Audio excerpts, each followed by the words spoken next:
আল্লাহ আমার রব, এই রবি আমার সব, দামে দামে তন মনে তারি অনুভব। তোমার দুনিয়াতে আমি যেদিকে তাকাই, অথই নিয়ামতে ডুবে আছি সবাই। পাক পাখালির গানে শুনি তসবিহ কলরব, তসবিহ কলরব। আল্লাহ আমার রব, এই রবি আমার সব। আসসালামু আলাইকুম প্রিয় দর্শক, আপনারা যারা দেশে আছেন প্রবাসে, সবাইকে জানাই মাহে রমজানের শুভেচ্ছা। শুরু হলো পবিত্র রমজান উপলক্ষে এনটিভি আয়োজিত এবং লাভ হিলো নিবেদিত লাইভ অনুষ্ঠান আপনার জিজ্ঞাসা। এই অনুষ্ঠানে আপনারা জীবন ঘনিষ্ঠ ইসলাম বিষয়ক বিভিন্ন প্রশ্ন করতে পারেন প্রাসঙ্গিক আলোচনার বিষয়েও। আমাদের আজকের প্রাসঙ্গিক আলোচনার বিষয় সিয়াম এবং সবর। আপনাদের সাথে আছি আমি জয়নুল আবেদিন আজাদ। আর আজকে আমাদের মাঝে অতিথি হিসেবে উপস্থিত আছেন বিশিষ্ট আলেম রফিকুল ইসলাম আল মাদানী। আসসালামু আলাইকুম রহমতুল্লাহি তাআলা ওয়া বারাকাতুহু। প্রিয় দর্শক, চলুন তাহলে জিজ্ঞাসার আলোকিত ভুবনে আমরা প্রশ্ন নিচ্ছি। আসসালামু আলাইকুম। দর্শক, পরিচয় দিয়ে প্রশ্ন করুন। আসসালামু আলাইকুম। ওয়ালাইকুম আসসালাম। আমি গোলাপবাগ থেকে সোহেল বলছিলাম। ভাইয়া, আপনি টেলিভিশনের ভলিউমটি কমিয়ে স্পষ্ট করে প্রশ্নটি করুন। জি, আমি ঢাকা গোলাপবাগ থেকে সোহেল বলছি। জি জি বলুন। আমাদের সমাজে কিছু কিছু লোক বলে আমার সাল্লাম নাকি নূরের তৈরি, কেউ বলে মাটির তৈরি। এটা একটু ক্লিয়ার করবেন। আর ফরজ সালাতের পর ইমাম সাহেব একত্রে মোনাজাত করে, এই বিষয়টা ঠিক করাটা কি উত্তম না করাটাই উত্তম, এটা একটু জানাবেন। জি, ধন্যবাদ আপনাকে। আপনি যে দুটি প্রশ্ন করেছেন, এটা বহুল শ্রুত দুটি প্রশ্ন। আমরা তো রাসূল ইসলাম থেকে হেদায়েত নূর চাই, আলো চাই জীবনে পথ চলার জন্য।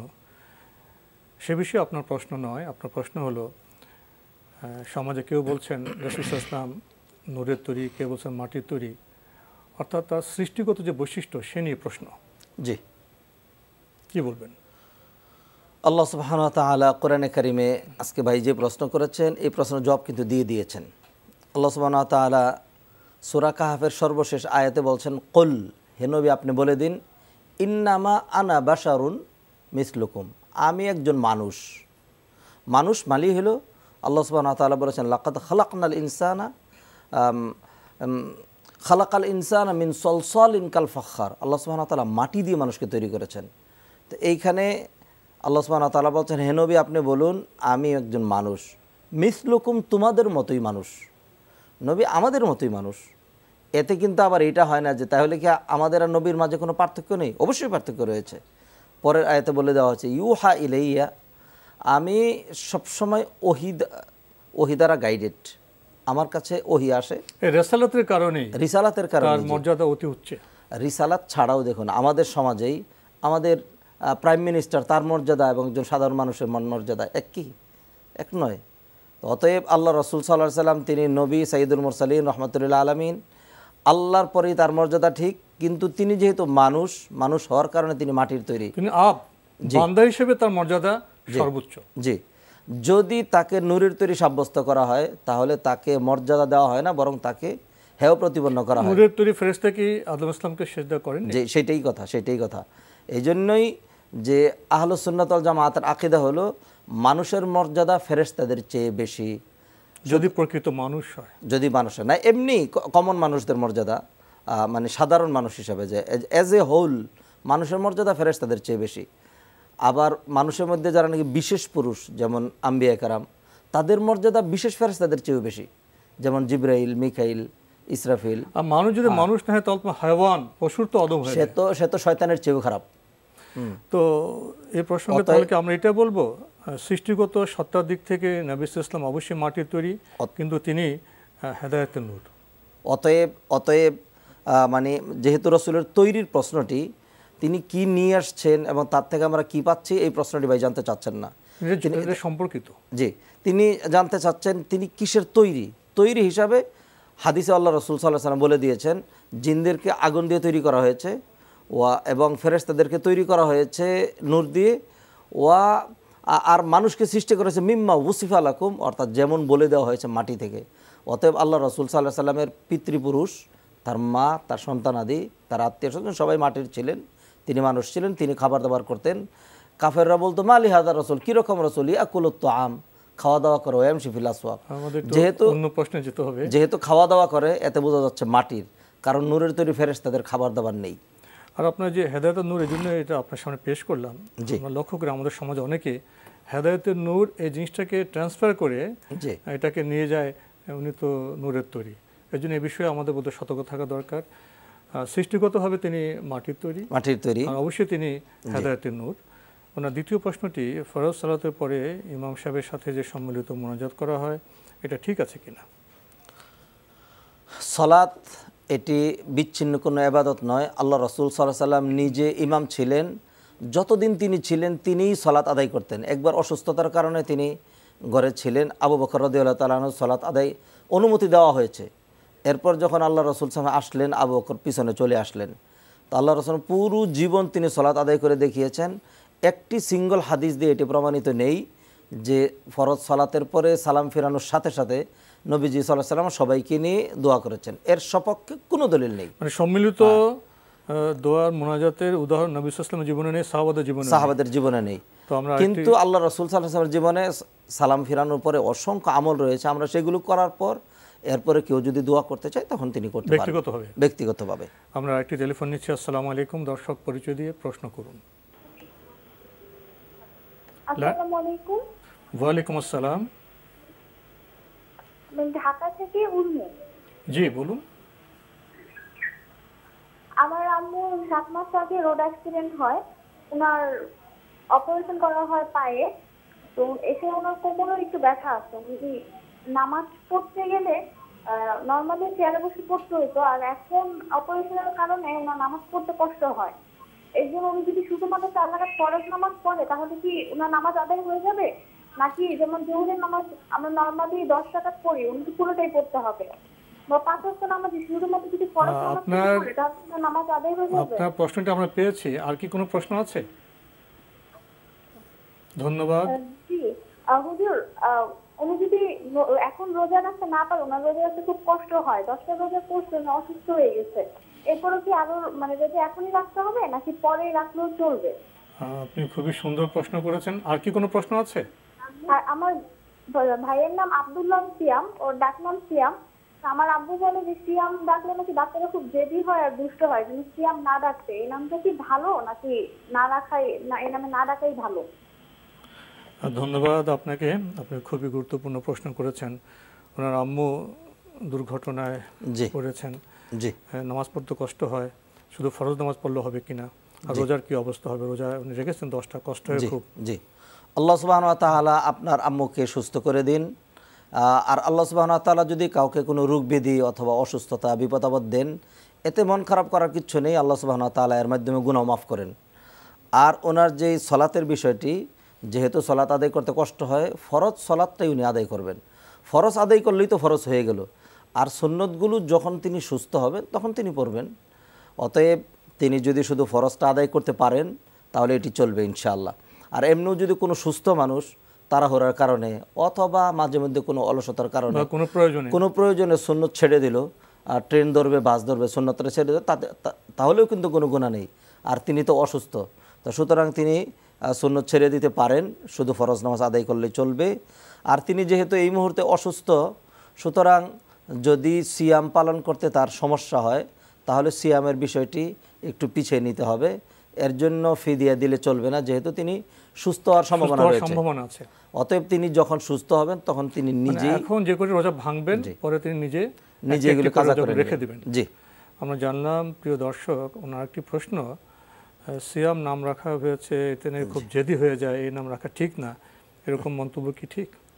আসলে সিয়ামের সাথে জিদের কোনো সম্পর্ক নেই, সংযম সবরের সম্পর্ক। বরং সিয়াম যেটি করে সেটা হলো মানুষের সবর বাড়িয়ে দেয়, মানুষের জিদ কমে দেয়। মানুষকে আমাদের আজকের নিয়ন্ত্রণে নিয়ে প্রাসঙ্গিক আসে। আলোচনার বিষয় তো সিয়াম এবং সিয়াম এবং সবর। সবর।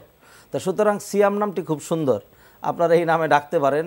এটা তো আমাদের মানে মাহে রমাদানের যে সিয়াম, এটা তো আমাদের একটি ইবাদতের নাম, সুন্দর না? সুতরাং নামটি সুন্দর, এর সাথে জিদের কোনো এখন সম্পর্ক নেই। যদি বাচ্চা জেদি হয়ে যায় সেটা কারণ অন্য, ডাক্তারের সাথে আলাপ করুন, আপনাদের পারিবারিক পরিবেশের দিকে মনোযোগ দিন, চারিপাশে আচরণ বিধির দিকে মনোযোগ দিন, তাহলে হয়তো জেদি ভাবটা চলে যাবে। আর বাচ্চারা তো কিছু চঞ্চলতা করে, যদি তার মনের বিরুদ্ধে কিছু বলা হয়, জিদ তো করে থাকেন, এটা অন্য বিবেচনার বিষয়। জি, এর সাথে সিয়াম শব্দের কোনো সংযোগ নেই। আমরা একটি টেলিফোন নিচ্ছি। আসসালামু আলাইকুম দর্শক, পরিচয় দিয়ে প্রশ্ন করুন। লাইনে কে আছেন? আমাদের আজকের প্রাসঙ্গিক আলোচনা। ওয়ালাইকুম আসসালাম, জি বলুন। এই আমার একটি প্রশ্ন হলো ভাই, ওই আজকের ইউটিউবে একজন বাংলাদেশের প্রশ্নের আগে আপনি টেলিভিশনের ভলিউমটি একেবারে কমিয়ে প্রশ্ন করুন। জি, উনি শিরিকের ব্যাপারে, তাবিজের ব্যাপারে উনি বললো যে তাবিজ নেওয়া এটা জায়েজ আছে, যে যদি কোরআনের কোন আয়াত হয়। উনি দলিল দিল যে এক সাহাবী আমর ইবনে আল-আস, উনি নাকি ওনার ছেলেদেরকে এই কোরআনের আয়াত লিখে গলায় ঝুলাই দিতেন, এবং ইমাম আহমদ ইবনে হাম্বল উনিও নাকি লোকদেরকে তাবিজ দিতেন। উনি এই দুইটা রেফারেন্স দিলেন। আমরা তো জানি যে কোনো তাবিজ গলায় ঝুলাইলে এটা শিরিক হয়। আপনার প্রশ্নটা আমরা পেয়েছি। আপনার কি অন্য কোনো প্রশ্ন আছে? জি না, এই প্রশ্ন। ধন্যবাদ আপনাকে, আপনি খুবই গুরুত্বপূর্ণ প্রশ্ন করেছেন। প্রশ্ন তো পেয়েছেন না? জি জি জি বলুন ভাই। দেখুন, আল্লাহ রসুল সাল্লাল্লাহু আলাইহি ওয়াসাল্লাম হাদিসের মধ্যে বলেছেন, মান আল্লাকা তামিমাতান ফাকাদ আশরাকা বিল্লাহ। যে ব্যক্তি তাবিজ ঝুলালো সে আল্লাহর সাথে শিরিক করলো। আর তাবিজ ঝুলানোর কারণে স্বভাবতই মানুষের তাবিজের প্রতি একটি নির্ভরশীলতা চলে আসে। অতএব কোরআন কিন্তু তাবিজ হিসাবে শরীরে ঝুলানোর জন্য আসে নাই। কোরআন আসছে তেলাওয়াতের জন্য, কোরআন আসছে আমল করার জন্য। অতএব আমরা কোরআনকে সব কিছু থেকে বাদ দিয়ে নিজে কোরআন তেলাওয়াত করবে না, শুধুমাত্র হুজুরের কাছ থেকে লিখে গলায় ঝুলিয়ে রাখবে, কোরআন কিন্তু এই লক্ষ্যে আসেনি। হ্যাঁ, কোনো কোনো ওলামায়ে কেরামগণ কেউ কেউ বলেছেন যদি একান্ত কোরআনের আয়াত শিফাগুলো অথবা এই ধরনের আয়াতগুলো হয় তাহলে কেউ কেউ বৈধ বলেছেন। কিন্তু জমহুর ওলামায়ে কেরামগণ তাবিজের বিষয়টিকে খুব শক্ত করে দেখেন, এবং আমরাও সেটিকে শক্ত করেই দেখি যে কোরআনের আয়াতের সেই অনুমোদনের কারণে মানুষ দেখা যায় এর সাথে আনুষঙ্গিক আরও বিভিন্ন রকম নাম্বারিং, মিশ্রণ ঘটে। হ্যাঁ, নাম্বারিং, বিভিন্ন মিশ্রণ, শিরকি তৎপরতা, ফেরেশতাদের নাম, আরও বিভিন্ন কিছু দিয়ে এই পর্যন্ত যতগুলো তাবিজ আমরা খুলেছি, সিংহভাগ তাবিজের মধ্যে দেখেছি যে এমন কিছু জিনিস রয়েছে যেগুলো বুদ্গম্য নয়, কিছু নাম্বারিং, কিছু উল্টাপাল্টা, এবং এমনও রয়েছে যে ইয়া আলী, ইয়া আবু বকর, মানে বড় বড় সাহাবীদেরকে ডাকা হচ্ছে, ইয়া জিব্রাইলকে ডাকা হচ্ছে, এগুলি স্পষ্ট শিরিক। অতএব তাবিজের আমাদের কোনো প্রয়োজন নেই। মানুষ কোরআন পড়বে, আর যদি তার কোনো কিছু থেকে আশ্রয় নিতে হয়, সূরা ফালাক, সূরা নাস পড়ে গায়ের মধ্যে দম করবে, দম দেওয়া যেতে পারে। জি, আয়াতুল কুরসি পড়ে দম, পানিতে ফু দেওয়া যেতে পারে, পানিতে ফু দিয়ে পানি পান করতে পারে। আমরা জানলাম। প্রিয় দর্শক, আরেকটা টেলিফোন নিচ্ছি। আসসালামু আলাইকুম, পরিচয় দিয়ে প্রশ্ন করুন। আসসালামু আলাইকুম। ওয়ালাইকুম আসসালাম। আমি রাঙামাটি থেকে বলছিলাম, মাসুদুর রহমান। জি ভাইয়া বলুন। জি, আমার দুটো প্রশ্ন। জি, প্রথম প্রশ্নটা হচ্ছে যে আমি কোনো একটা জায়গায় হাদিসে পেয়েছিলাম যে দুধের বাচ্চারা যদি প্রস্রাব করে, সে ছেলে হলে সে প্রস্রাবের পানি ছিটে দিলেই তার যে অজুটা পাক হয়ে যাবে আর কি, আর মেয়ে সাধারণত কাপড়টা ধুতে হবে। জি, এই ব্যাপারে একটু পরিষ্কার হতে চাচ্ছিলাম। জি। আর আরেকটা প্রশ্ন। জি, হ্যালো। জি বলুন বলুন। জি, আরেকটা প্রশ্ন, সেটা হচ্ছে যে আমাদের যে আলেমরা বা ইমামরা যে আমরা মাথায় যে এটা পড়ি, যে এটাকে কি বলে, পাগড়ি, এটা টাইটেল, এটা কি মানে যদি ইমাম সাহেব যদি না পড়েন, মুক্তাদিরা কি পড়তে পারবে? আমার প্রশ্নটা কি পেয়েছেন? জি জি পেয়েছি, ধন্যবাদ আপনাকে। মানে প্রথম প্রশ্ন, উনি হাদিসে পড়েছেন যে দুধের বাচ্চা পেশাব করলে মেয়ের ক্ষেত্রে এক বিধান, ছেলের ক্ষেত্রে আরেক বিধান। ঠিক আছে ভাই, আপনি এটি ঠিকই পড়েছেন। আল্লাহ রাসূল সাল্লাল্লাহু আলাইহি ওয়াসাল্লাম বলেছেন বাউলুল গুলাম ইউরাস, মানে বাচ্চা যতদিন পর্যন্ত শুধুমাত্র মায়ের দুধ পান করে, অন্য খাবার গ্রহণ করে না, সেই বাচ্চা যদি ছেলে বাচ্চা হয় প্রস্রাব করে দিলে একটু পানি ছিটিয়ে দিলেই চলবে, কিন্তু যদি মেয়ে বাচ্চা হয় তাহলে সেটি ধুইতে হবে। এর পিছনে অসংখ্য হিকমত রয়েছে। আর যেহেতু আল্লাহ রসুল সাল্লাল্লাহু আলাইহি সাল্লাম বলেছেন, আল্লাহ সুবহানাহু ওয়া তাআলা তার মাধ্যমে যেহেতু শরীয়ত প্রবর্তন করেছেন, কোনো কারণ আমাদের বুঝে না আসলেও বিষয়টিকে আমাদের এইভাবেই মেনে নিতে হবে। জি, আর কারণও রয়েছে। কিন্তু আরও বলেছেন জি যে একটি প্রশ্নে ইমাম সাহেবরা যদি পাগড়ি না পরেন জি তাহলে কি মুত্তাকি পাগড়ি পরতে পারবেন? পাগড়ির বিষয়টি এরকম নয় যে ইমাম এবং মুক্তাদির পোশাক একই রকম হতে হবে, জরুরি না। ইমাম সাহেব পাগড়ি না পরলেও যদি মুক্তাদি পরতে চায় অবশ্যই পরতে পারবে। আবার অনেক সময় ইমাম সাহেব পাগড়ি পরেন, মুক্তাদিদের পাগড়ি পরা হয় না। এখানে ইমাম সাহেবের পাগড়ি পরা না পরার সাথে মুক্তাদির পরা না পরার কোনো সম্পর্ক নেই, একদম স্বাধীনতা রয়েছে মুক্তাদির যে কোনো পোশাক এবং পাশাপাশি পাগড়ি চাইলেও পরতে, কোনো বাইন্ডিংস নেই। আমরা আরেকটি টেলিফোন নিচ্ছি। আসসালামু আলাইকুম প্রিয় দর্শক, পরিচয় দিয়ে প্রশ্ন করুন। হ্যালো, আসসালামু আলাইকুম। ওয়ালাইকুম আসসালাম। আমি সিলেট থেকে বলছিলাম, মোহাম্মদ রফিকুল ইসলাম। ভাইয়া বলুন। ফজরের নামাজ যদি মসজিদে যায় দেখি শুরু হয়ে গেছে, হ্যাঁ ফরজ, এখন কি সুন্নাত পড়া যাবে? জি হ্যালো, জি জি, আর কোনো প্রশ্ন আছে? এটাই বলছিলাম যে আমি যাই দেখি ফরজ শুরু হয়ে গেছে, আপনার প্রশ্নটা আমরা পেয়েছি। ফরজ পড়লে সেই নামাজটা কেমন হবে? এটা আমরা পেয়েছি প্রশ্ন। আর কোনো প্রশ্ন আছে? জি না, জি না। ধন্যবাদ আপনাকে, প্রশ্ন তো পেয়েছেন। জি জি, আল্লাহ রসুল সাল্লাল্লাহু আলাইহি ওয়াসাল্লাম রাতে তাহাজ্জুদের নামাজ পড়তেন। এরপরে যখন সুবহে সাদেক হয়ে যেত তখন তিনি ফজরের 2 রাকাত সুন্নত বাসায় পড়ে একটু রেস্ট নিতেন। এরপরে মসজিদে গিয়ে তিনি শুধু ফজরের ফরজ নামাজ পড়তেন। এবং অন্য হাদিসে তিনি বলেছেন, তোমাদের যদি মসজিদে ফরজ নামাজ আদায় হয়ে যায় তাহলে বাড়িতে তোমরা তোমাদের সুন্নত নামাজ পড়বে। এর মাধ্যমে আল্লাহ সুবহানাহু ওয়া তাআলা তোমাদের অসংখ্য কল্যাণ রাখবেন তোমাদের ঘরের মধ্যে। অতএব সুন্নতের একান্ত সুন্নতি পদ্ধতি হলো ঘরে পড়া, বাসায় পড়া, কিন্তু মসজিদে পড়াও জায়েজ রয়েছে। সেটি হলো যদি মসজিদের জামাত না চলে এমন সময়, বিশেষ করে ফজরের সুন্নত বেশি অতীব গুরুত্বপূর্ণ। এই কারণে কেউ যদি মসজিদে গিয়ে দেখে সময় রয়েছে তাহলে তিনি সুন্নত পড়তে পারেন। কিন্তু নবীজি সাল্লাল্লাহু আলাইহি ওয়াসাল্লাম স্পষ্ট হাদিসে বলে দিয়েছেন, ইদা উকিমাত ফালা সলাতা ইল্লাল মাকতুবা, যদি সলাতের একামত হয়ে যায় তখন ওই জামাতের নামাজের গুরুত্ব এত বেশি যে এই জামাতে অংশগ্রহণ করা ছাড়া একাকী নামাজ পড়ার আর কোনো ইখতিয়ার নেই। তাহলে আপনার যদি দেখে যে মসজিদে গিয়ে যে ফরজ নামাজ শুরু হয়ে গেছেন তখন সুন্নত পড়বেন না? সুন্নত পড়বে না। সুন্নত কখন পড়বেন? সুন্নত সালাম ফেরানো পরে পড়তে পারবে, আর যদি মনে করে যে না এখন পড়বো না, সূর্য ওঠার পরে এসে পড়তে পারবে। আমরা জানলাম। প্রিয় দর্শক, একটি টেলিফোন নিচ্ছি। আসসালামু আলাইকুম, পরিচয় দিয়ে প্রশ্ন করুন। আসসালামু আলাইকুম। ওয়ালাইকুম আসসালাম। জি, মোহাম্মদ জাকারিয়া বলছিলাম দুবাই থেকে। জি ভাইয়া বলুন।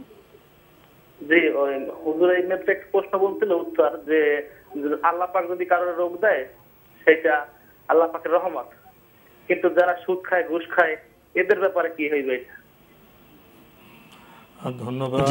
জি জি জি জি ভাইয়া, সুদ ঘুষ খাওয়া তো ভালো না, আপনি তো জানেন। কিন্তু যে আল্লাহর রহমত, কাউকে অসুস্থতা দিলে কি এটাকে রহমত থেকে বঞ্চিত হয়ে গেলেন, না রহমতের সুযোগ সৃষ্টি হলো? জি জি, অসুস্থ নবীজি সাল্লাল্লাহু আলাইহি ওয়াসাল্লাম এক হাদিসের মধ্যে বলেছেন, ইন্নাল্লাহা ইযা আরাদা বিআবদিহি খাইরান আজ্জালা লাহুল উকুবাতা ফিদ দুনিয়া। আল্লাহ সুবহানাহু ওয়া তাআলা যদি তার কোনো বান্দার কল্যাণ চান, দুনিয়াতে নগদ শাস্তি দিয়ে দেন। তাহলে আপনি যেটি বলেছেন যে একজন মানুষ সুদ ঘুষ যারা খায়, এমন হতে পারে যে সুদ ঘুষ বা যারা খারাপ পথে চলে একটা রোগ ব্যাধির কারণে তার লাইফস্টাইল চেঞ্জ হয়ে যেতে পারে। তাহলে সেই ক্ষেত্রে এটি কিন্তু তার জন্য রহমত হলো। আমরা আবার এই কথা বলছি না যে আমাদের সুস্থতা বাদ দিয়ে আমরা আল্লাহর কাছে রোগ ব্যাধি কামনা করবো, যেহেতু আমরা সুস্থই থাকতে চাইবো, এটা নেয়ামত। কিন্তু যদি আল্লাহ কাউকে রোগ ব্যাধি দেয় তাহলে সেই সময় অস্থির না হয়ে তার প্রতি খুশি থাকা এবং এটা মনে করা যে এর মধ্যেও কল্যাণ রয়েছে, এটি হলো মূল বক্তব্য, মেনে নেওয়া। এটি মেনে নেওয়া। এখানে বোধহয় আমাদের একটা জীবন দর্শনগত একটি বিষয় এখানে আসতে পারে। আমাদের দৃষ্টিভঙ্গিটা তো কি শুধু পৃথিবীমুখী হবে? যখন দেখা যায় একজন মানুষের দৃষ্টিভঙ্গি পৃথিবী এবং পরকালকে সমন্বয় করে তখন দৃষ্টিভঙ্গির মধ্যে আকাশ পাতাল তফাৎ হয়ে যায়। অনেকে বলেন যে সুদ ঘুষ খাচ্ছে, কি আরামে আছে দুনিয়াতে। মানুষের জীবন কি দুনিয়াতে সীমাবদ্ধ? পরকাল অনন্ত জীবন নেই? এই দুটি জীবনকে, দুটি বিশ্বকে যদি আমরা এক করে ফেলি তাহলে কি আমাদের দৃষ্টিভঙ্গি পরিবর্তন হয়ে যাবে না? অবশ্যই। কারো ঈমান এবং নেক আমলের পাশাপাশি যদি সুস্থতা থাকে তাহলে এটিও ভালো, আর যদি ঈমান এবং আমলের পাশাপাশি অসুস্থতা থাকে তাহলে এটিও ভালো। ঈমান নেই, নেক আমল নেই, খুব সুখে আছে, এর মধ্যে কোনো কল্যাণ নেই। আর ঈমান নেই, নেক আমল নেই, অনেক কষ্টে আছে, এই কষ্টের মধ্যে কোনো কল্যাণ নেই। কষ্টের পরীক্ষা উত্তীর্ণ হলে পরকালে সফলতা, জি। রোগ ব্যাধির পরীক্ষা উত্তীর্ণ হলে পরকালে সফলতা, জি। কারণ জীবন আমাদের শুধু পৃথিবীতে সীমাবদ্ধ এবং নয়, সেই সফলতাটা একান্তভাবে নির্ভরশীল ঈমান এবং আমলের উপরে। জি। আমরা প্রিয় দর্শক খুবই গুরুত্বপূর্ণ বিষয়ে অবগত হলাম। টেলিফোন নিচ্ছি। আসসালামু আলাইকুম, পরিচয় দিয়ে প্রশ্ন করুন। আসসালামু আলাইকুম। ওয়ালাইকুম আসসালাম। জি, আমি টঙ্গী থেকে শিকাগত ইসলাম বলছিলাম। জি ভাইয়া বলুন। জি, আমি ওই গত বছর আপনার বাড়িতে যাওয়ার সময় বাসে ছিনতাইকারীদের কবলে পড়ে মানে এমন সেন্সলেস ছিলাম, 5 থেকে 7টা না কয়টা এখন মনে করতে পারতেছি না, কিন্তু তারপরে ওই রোজাগুলা রাখতে পারি নাই। মানে এমন সেন্স ছিল, মানে দিন না রাত এরকম, বা আমি হাসপাতালে 2 দিন ভর্তি ছিলাম, এটা আমার সেন্স ছিল না। কিন্তু এখন মনে হচ্ছে যে 4টা না বা 5টা এরকম রোজা হয়তো আমার ভাঙ্গা পড়ছে, আমি ক্লিয়ারলি খেয়াল নাই। এবং গত বছর রোজা থেকে এই পর্যন্ত অনেক চেষ্টা করছি, কিন্তু কোনোভাবে টাইম মিলাইতে পারিনি। এটার এখন কাফারাটা আমার কি হবে? ধন্যবাদ আপনাকে। আচ্ছা, আমার আরেকটা কোশ্চেন আছে। জি বলুন। জি, কালকে আমি একটা প্রাইভেট কোম্পানিতে এয়ারলাইন্সে জব করি, ওইখানে অন্য ধর্মের একটা লোক আছে, ওনাকে আমি বললাম যে ভাইয়া আপনি তো অন্য ধর্মের, হিন্দু ধর্মের, আপনি তো এই ধর্মের লোকেরা তো আসলে ইসলাম গ্রহণ না করলে বেহেশতে যাইতে পারবেন না, আপনি তো ইসলামে আসা দরকার, কারণ আপনি যদি এইভাবে মারা যান তাহলে তো আপনাকে দুজকে যাইতে হবে। তখন সে আমার সাথে বললো যে না, আমাদেরও আপনাদের মতো বেহেশতে। আমি বললাম আল্লাহর কাছে তো ধর্ম একটা, আপনি তো যদি এটা কি বলতেছেন, কারণ আমরাও একটা, মানে আমি তো আপনার যে পূজা করতেছেন ই করতেছেন এগুলো তো হবে না। তখন বললো যে না, আপনার সাথে তাহলে আমি অন্যভাবে করবো। এখন ওনাকে যদি আমি বুঝাতে একান্ত অপারগ হই, এক্ষেত্রে কি আমার কোনো মানে গুনাহ বা করণীয়টা কি আমাদের এক্ষেত্রে অন্য ধর্মের মুসলমানদের বোঝানোর জন্য? জি ধন্যবাদ আপনাকে। প্রথম প্রশ্ন, উনি সংজ্ঞাহীন ছিলেন, কয়েকদিন রোজা ভেঙেছেন, বলতে পারছেন না, এখন কি করবেন? জি ভাইজান, যদি কোনো কারণে রোজা কাজা হয় তাহলে পরবর্তী রমজান আসার আগেই সেই কাজাগুলো পূর্ণ করে ফেলতে হবে। যেহেতু সেই কাজাগুলো যদি এমন হয়ে থাকে যে রমাদান চলে এসছে, সেগুলো কাজা করা হয় নাই, তাহলে এখন তো আর কাজা করার সুযোগ নেই। এই রমাদান চলে যাওয়ার পরে আপনাকে কাজা করতে হবে, ফিদিয়া দিলে হবে না। তবে একটা জিনিস, সেটা হলো কাজা করার পাশাপাশি যেহেতু মাঝখানে আরেকটি রমাদান চলে গিয়েছে, এই জন্য প্রতিদিনের বিনিময়ে আপনি পাশাপাশি একজন মিসকিনকেও খাওয়াতে হবে। যেহেতু মাঝখানে একটি বছর অতিক্রান্ত হয়ে গিয়েছে, কাজা আদায় করা হয় নাই, অতএব আপনার বিগত রোজাগুলো আপনি নিজেই কাজা করবেন। রমাদান চলে যাওয়ার পর আল্লাহর কাছে তওবা করবেন, যেহেতু মানে এতদিন যাওয়ার পরে সেটি কাজা করা হয়নি, আর প্রতিদিনের বিনিময়ে একজন মিসকিনকে খাওয়াই দেবেন ইনশাআল্লাহ। আপনার দ্বিতীয় যে প্রশ্নটি, আপনি দাওয়াতে কাজ করছেন, আপনি যেভাবে বললেন, যে ভাষায় বললেন, এখানে প্রশ্ন আমাদের মধ্যে জাগে, দাওয়াত দেওয়ার তো বোধহয় একটি ক্রম পদ্ধতি আছে, এটা তো খুব বিজ্ঞানসম্মত হতে হবে। আমরা কি শুরুতেই জাহান্নামের কথা বলে দেব? মানুষ আগে তো ঈমান আনতে হবে, স্রষ্টার সাথে, আল্লাহর সাথে পরিচয় ঘটাতে হবে, রাসূলের সাথে পরিচয় ঘটাতে হবে। তো দাওয়াতের ক্ষেত্রে কোনো কৌশল আছে, বা দাওয়াতের শব্দাবলীর মধ্যে কি কোনো বিবেচনার বিষয় আছে? আমি প্রথমে এই যে ভাই দাওয়াত দিলেন, সেই জন্য তাকে সাধুবাদ জানাচ্ছি। আমাদের মধ্যে অনেকে দাওয়াত দেওয়ার কোয়ালিটি রয়েছে, আমরা অনেক সময় অমুসলিমদেরকে দাওয়াত দেই না। তিনি যে দাওয়াতটা দিয়েছেন এটি ধন্যবাদ। তবে দাওয়াতের কৌশলের ক্ষেত্রে আমি আপনার সাথে একমত। সেই ক্ষেত্রে একজনের সাথে আগে ভালো গভীর সম্পর্ক করতে হবে, তার মনের ভিতরে ঢুকতে হবে, এরপরে অল্প অল্প করে নিজের সৃষ্টি, নিজের মৃত্যু নিয়ে, আল্লাহ সুবহানাহু ওয়া তাআলা আছেন, এইগুলি নিয়ে ধীরে ধীরে এগোতে হবে, তারপর ফলাফল নিয়ে। জি জি। এবং আল্লাহ সুবহানাহু ওয়া তাআলা দাওয়াতের ক্ষেত্রে কিছু শর্ত জুড়ে দিয়েছেন। আল্লাহ বলেছেন, কুল হাযিহি সাবিলি আদউ ইলাল্লাহ আলা বাসীরাতিন আনা ওয়া মান ইত্তাবাআনি। দাওয়াতের মানে প্রজ্ঞা, দাওয়াতের সিস্টেম, দাওয়াতের কলা কৌশল, এগুলি জানতে হবে, শব্দ প্রয়োগ, জি জি। নতুবা অযথা বিতর্কে না যাওয়া, নতুবা একজন আপনি অমুসলিমকে অন্য কথা বললে এমনও তো হতে পারে সে উল্টা আল্লাহকে গালি দিয়ে বসবে। অতএব দাওয়াত কৌশল করেই দাওয়াত দিতে হবে, মিষ্টি ভাষায় দাওয়াত দিতে হবে, এবং দাওয়াত দেওয়ার আগে নিজের কিছু দাওয়াতের কোয়ালিটি অর্জন করা লাগবে, অর্জন করতে হবে। জি। তবে ভাইজানকে আমি সাধুবাদ জানাচ্ছি এই জন্য যে তিনি দাওয়াত, সত্যের প্রচার, এটা খুব উৎসাহব্যঞ্জক কাজ, ভালো কাজ। প্রিয় দর্শক, আমরা এতক্ষণ দেখছিলাম এনটিভি আয়োজিত এবং লাভ হলো নিবেদিত অনুষ্ঠান আপনার জিজ্ঞাসা। আল্লাহ আমার রব, এই রবি আমার সব, আল্লাহ আমার রব, এই রবি আমার সব। প্রশ্ন নিচ্ছি। আসসালামু আলাইকুম, পরিচয় দিয়ে প্রশ্ন করুন। লাইনে আছেন? বলছি। কে বলছেন, কোত্থেকে? জি, আরিফ বলছি, মিরপুর থেকে। জি ভাইয়া বলুন। আচ্ছা, আমার প্রথম প্রশ্ন হচ্ছে, আজ আমি তারাবির নামাজের সময় পেছনে বিতের নামাজ পড়ছিলাম। ঠিক ওই সময় একটা সিজদার আয়াত সম্ভবত ইমাম সাহেব পড়ছিলেন। এই ক্ষেত্রে আমি বিতের নামাজ পড়া অবস্থায় ওই সিজদার আয়াতটা শুনেছি। এই জন্য কি আমাকে আলাদাভাবে সিজদা করতে হবে কিনা পরে? আর একটা জিনিস, ইতিকাফ সংক্রান্ত। ইতিকাফ মানে সর্বনিম্ন 1 ঘন্টা বা এরকম কোন টাইম লিমিট আছে নাকি? কোন বিষয়ে? ইতিকাফ। ও, ইতিকাফ। জি জি, ইতিকাফ থেকে 1 দিন থেকে 10 দিন করতে হবে না আরো কম সময় করলেও হবে? ধন্যবাদ আপনাকে। ওনার প্রথম প্রশ্ন সিজদার আয়াত প্রসঙ্গে। জি ভাইজান, আপনি যখন সলাতের ভিতরে ছিলেন তখন বাহিরের যেই কথাগুলো আপনার কানে এসেছে সেইটার বিধিবিধান আপনার উপর বর্তাবে না, যেহেতু আপনি তখন ফ্রি ছিলেন না। তবে হ্যাঁ, যেহেতু সেজদার আয়াত শুনেছেন, আপনি বুঝতে পেরেছেন যে এটি সেজদার আয়াত, তো এখন যদি আপনি একটি সেজদা দিয়ে দেন, এটি তো ভালো হলো, আপনি আল্লাহকে সেজদা করলেন। বাকি যেহেতু আপনি সলাতের ভিতরে ছিলেন, আপনি খালি ছিলেন না অথবা তার পাশে এমনি বসা ছিলেন না, সুতরাং আপনি সেজদা না দিলেও চলবে। তাহলে আপনি দিয়ে দিলে সেটি আল্লাহকে সেজদা করলেন, ভালো হলো, নতুবা আপনার জন্য সিজদা দেওয়া জরুরি নয়। উনি আরেকটি প্রশ্ন করেছেন, ইতিকাফের সময় প্রসঙ্গ 1 থেকে 10 দিন না আরও কম আছে? এতেকাফ বিভিন্ন রকম প্রকার রয়েছে। যেটি সুন্নতে এতেকাফ, আল্লাহ রসুল সাল্লাল্লাহু আলাইহি সাল্লাম যে এতেকাফে বসেছেন মাহে রমাদানের শেষ 10 দিনে, এটি হলো সুন্নতে এতেকাফ, পারফেক্ট এতেকাফ। এটি ছাড়া মুস্তাহাব এতেকাফ রয়েছে, সেটি 3 দিন হতে পারে, 1 দিন হতে পারে, অথবা 1 দিনের কিয়দাংশ। সেই ক্ষেত্রে লিমিটেশন এরকম করা যে 1 ঘন্টা বা 2 ঘন্টা, তাও নয়। কোনো ব্যক্তি যদি মসজিদে এতেকাফের নিয়ত করে যে আমি দুনিয়া সব কিছু থেকে বিচ্ছেদ হয়ে আমি মসজিদে শুধু ইবাদত করব, এতেকাফের নিয়ত করলাম, তবু তার এটা মুস্তাহাব এতেকাফ হবে এবং এটার জন্য সে সওয়াব পাবে। এতেকাফ মানে তো হলো দুনিয়া থেকে বিচ্ছিন্ন হয়ে আল্লাহর ইবাদতের মধ্যে মনোযোগ দিয়ে দেওয়া। তো সুতরাং এই এতেকাফগুলো হলো মুস্তাহাব এতেকাফ, এগুলি সুন্নত নয়। সুন্নত এতেকাফ হলো রমাদানের শেষ 10 দিনের এতেকাফ। আর মুস্তাহাব যে এতেকাফ, এটা কি রমজানের বাইরেও করা যায়?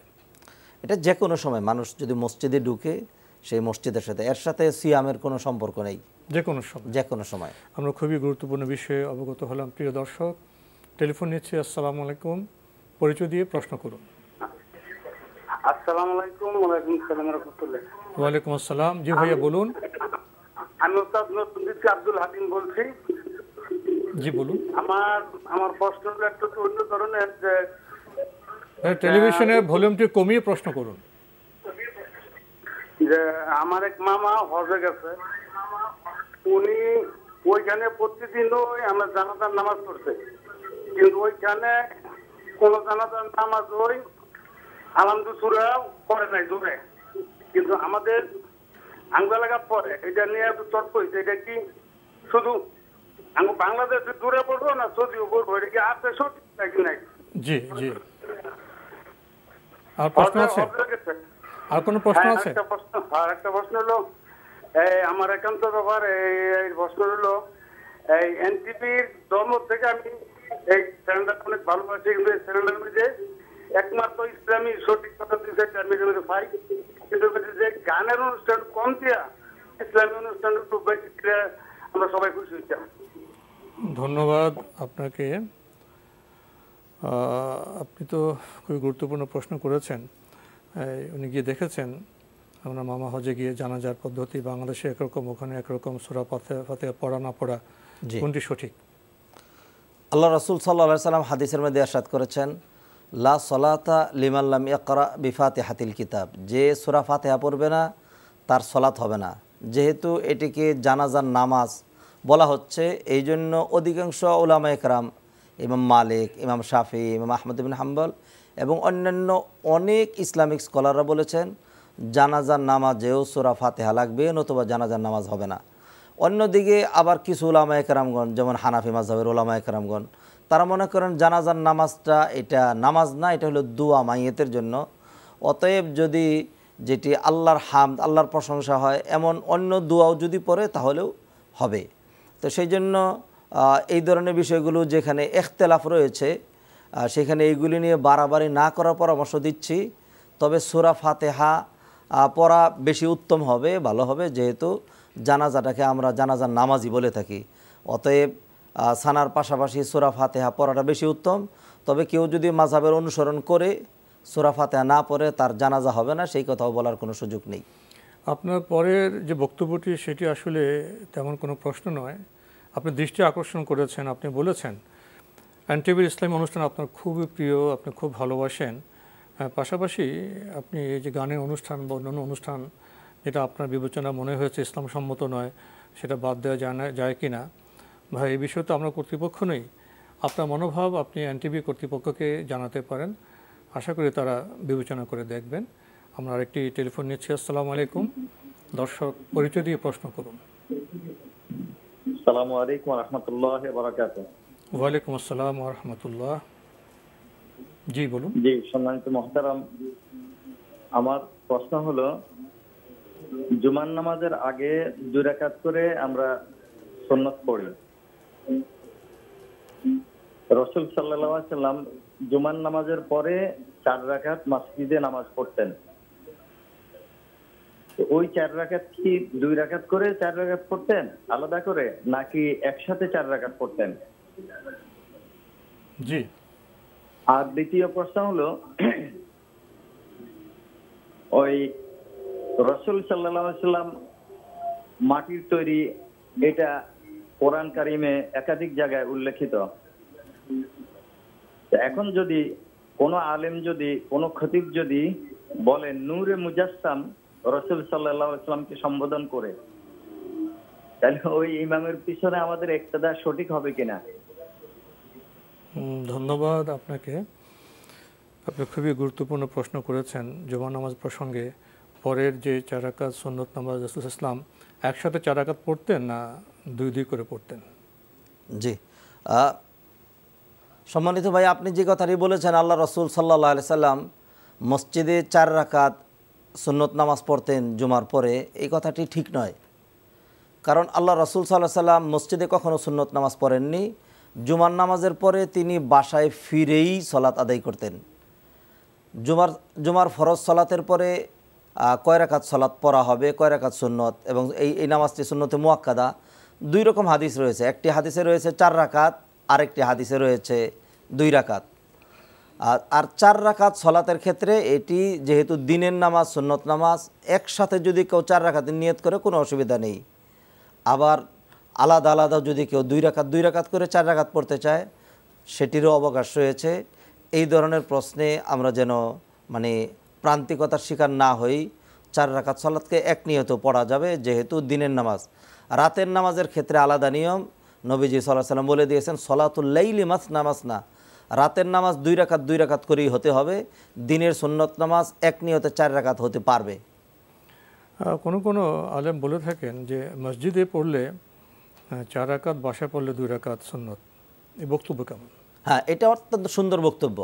কারণ হলো সুন্নত যেহেতু বাসায় বেশি উত্তম, এই জন্য ওলামায়ে কেরাম বলেছেন কেউ যদি জুমার পরের সুন্নত বাসায় ফিরে পড়ে তাহলে 2 রাকাত পড়লে যা, মসজিদে যদি পড়ে তাহলে 4 রাকাত পড়লে তা, দুটি করা যাবে, দুটি করা যাবে।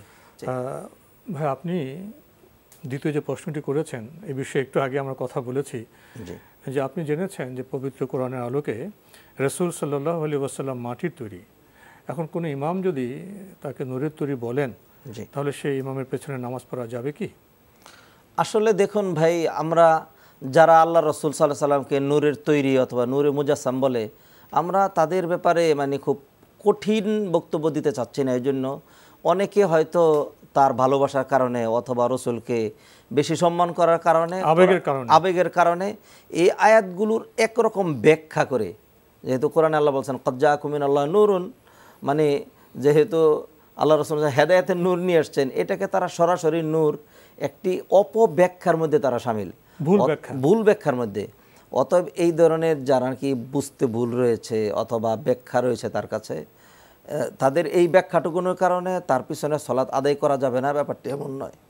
বরং আপনি এত সত্ত্বেও একাকী সলাৎ আদায় করবেন না এই ইমামের পিছনে, তাদের এই ব্যাখ্যার কারণে গুনাহ হবে এবং সহিহ দলিল দিয়ে বোঝাবার চেষ্টা করতে পারেন। জি, গুনাহ হবে। একজন গুনাহগারের পিছনে অথবা যাকে ফাসেক বলা হয় শরীয়তের পরিভাষায়, মূলনীতি হলো তাসিহ্হু সলাতু খালফা কুল্লি ফাজির, প্রতিটা পাপিষ্টের পিছনে সলাৎ শুদ্ধ। অতএব তার পিছনে এতে ইক্তেদা করা যাবে, এই কারণে তার পিছনে সলাৎ ত্যাগ করে একাকী সলাৎ আদায় করবেন না। আর যিনি ভুল করবেন, গুনাহ করবেন, তার দায়িত্ব তার উপরই বর্তাবে। জি, আমরা আরেকটি টেলিফোন নিচ্ছি। আসসালামু আলাইকুম দর্শক, পরিচয় দিয়ে প্রশ্ন করুন। আসসালামু আলাইকুম রাহমাতুল্লাহ। ওয়ালাইকুম আসসালাম। জি বলুন। প্রথম প্রশ্নটা হলো, টেলিভিশনে ভলিউমটি কমিয়ে প্রশ্ন করবেন। জি জি, ভলিউম কমিয়ে দিয়েছি। প্রথম প্রশ্ন হলো, আমরা সালাতে দাঁড়ালাম, সালাতে দাঁড়িয়ে হুজুরের পিছনে, ইমাম সাহেবের পিছনে দাঁড়িয়ে থাকলাম। ইমাম সাহেব নামাজ আদায় করতেছেন, সূরা পড়তেছেন, আমাদের দিল দিমাগ অন্য জায়গায় চলে যায়। আমরা দিল দিমাগ কিভাবে নামাজে আনতে পারি, এটা হলো আমার প্রথম প্রশ্ন। জি। আর দ্বিতীয় প্রশ্ন হলো, ঈমান বাড়ানোর জন্য প্রতিদিন প্রতিনিয়ত, কারণ দুনিয়ার ভিতরে ঈমান রাখাটাই কঠিন, ঈমান বাড়ানোর জন্য আমরা কি কাজ করতে পারি, সবসময় কি কাজ করলে সবসময় ঈমান ঠিক থাকে? ধন্যবাদ আপনাকে, খুবই গুরুত্বপূর্ণ প্রশ্ন করেছেন। সালাতে যান, ইমামের পেছনে দাঁড়িয়ে নামাজ পড়েন, দিমাগ অন্যত্র চলে যায়, কি করবেন? জি, যদি ইমাম সাহেব সজোরে কোরআন তেলাওয়াত করে তাহলে আপনি সেটি মনোযোগ দিয়ে শুনবেন। আর যদি ইমাম সাহেব আস্তে মানে নিঃশব্দে তেলাওয়াত করে তাহলে তো আপনার মনে এদিক সেদিক চলে যাওয়াটাই স্বাভাবিক। সেই ক্ষেত্রে আপনি সূরা ফাতিহা পড়বেন, যেহেতু আপনি শুনতে পাচ্ছেন না, সূরা ফাতিহা পড়লে আপনার সূরা ফাতিহার দিকে মনোযোগ থাকলো। এরপরে যে সময়টা রয়েছে ইমাম সাহেব কেরাত পড়ছেন, সেই সময় আপনি যা চিন্তা করবেন নবীজি সাল্লাল্লাহু আলাইহি ওয়াসাল্লাম হাদিসে বলে দিয়েছেন, আনতা আবুদাল্লাহ কান্নাকা তারাহ ফাইল্লাম তাকুন তারাহু ফাইন্নাহু ইয়ারাক, এমনভাবে আবাদত করবে যেন তুমি নিজেই আল্লাহর প্রেজেন্স, আল্লাহর উপস্থিতি টের পাচ্ছ। আর যদি ইমান এতটা মজবুত না হয় তাহলে এই ধারণা রাখবে যে আমি তো দেখতে পেলাম না, কিন্তু আল্লাহ সুবহানাহু ওয়া তাআলা আমাকে দেখছেন।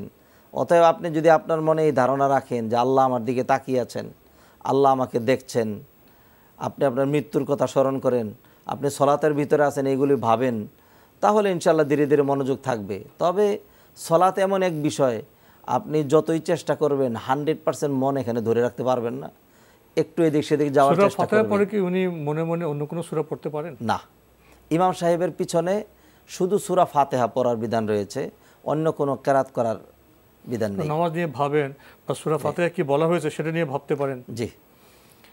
উনি আরেকটি প্রশ্ন করেছেন, ঈমান এখন রাখাই মুশকিল, তো উনি জানতে চাচ্ছেন ঈমান বৃদ্ধির উপায় কি? ঈমান বৃদ্ধির উপায় আল্লাহ সুবহানাহু ওয়া তাআলা কোরআনে কারিমে বলে দিয়েছেন। আল্লাহ বলছেন, ইন্নামাল মুমিনুন আল্লাযীনা ইযা যুকিরাল্লাহু ওয়াজিলাত কুলুবুহুম ওয়া ইযা তুলিয়াত আলাইহিম আয়াতুহু যাদাতুহুম ঈমানা। ঈমান বৃদ্ধির একটি উপায় হলো বেশি করে কোরআন তেলাওয়াত করা, কোরআনের সাথে সম্পর্ক করা। আপনি কোরআন তেলাওয়াত শুনবেন, কোরআন পড়বেন, এর মাধ্যমে আপনার ঈমান বৃদ্ধি পাবে। নেক আমল বাড়িয়ে দিবেন, আপনার ঈমান বৃদ্ধি পাবে। আলেম ওলামাদের সাথে সম্পর্ক রাখবেন, দিনের কথাবার্তা শুনবেন, ঈমান বৃদ্ধি পাবে। মানুষের উপকার করবেন, মানুষের উপকার করবেন, কষ্ট দিবেন না, ঈমান বৃদ্ধি পাবে। যত ভালো কাজ করবেন। আর যদি নবীজি সাল্লাল্লাহু আলাইহি ওয়াসাল্লামের ওই হাদিস চিন্তা করেন, যে হাদিসে নবীজি বলেছেন, আল ঈমানু বিদউ ওয়া সাবউনা শুবা, ঈমানের ৭৯টা শাখা প্রশাখা আছে। তাহলে আপনি যতই ভালো কাজ করলেন, যেমন হায়া শরম, এটি একটি ঈমানের শাখা। রাস্তা থেকে বেদনাদায়ক কাটা সরিয়ে দিলেন, এটা একটি ঈমানের শাখা। তাহলে যতই কাজ করছেন ঈমানের এক একটি শাখা আপনার পূর্ণ হচ্ছে, এইভাবে আপনার ঈমান বৃদ্ধি পাবে। ভালো যে কোনো কাজ করলে ঈমান বৃদ্ধি পাবে। ঈমান বৃদ্ধি পাবে। চমৎকার ভাবে অবগত হলাম। প্রিয় দর্শক, টেলিফোন নিচ্ছি। আসসালামু আলাইকুম, পরিচয় দিয়ে প্রশ্ন করুন। হ্যালো, আসসালামু আলাইকুম। ওয়ালাইকুম আসসালাম। সর্বপ্রথম আমি আপনাদেরকে বলতে চাই যে এনটিভির নিয়মিত সদস্য আমি একজন, আর অনেক অনেক অনেক ধন্যবাদ। আর কিভাবে যে আপনাদের শুকরিয়া আদায় করব আপনাদের, আর এটাতে যে কত হাজার হাজার মুসলমান আমরা উপকৃত হচ্ছি, এটা কিভাবে আল্লাহই ভালো জানেন। আলহামদুলিল্লাহ। এটা এটাই আমার মূলত প্রশ্ন, এটার জন্যই অনেকদিন চেষ্টা করে আসছিলাম। আর আমার বিষয় হলো যে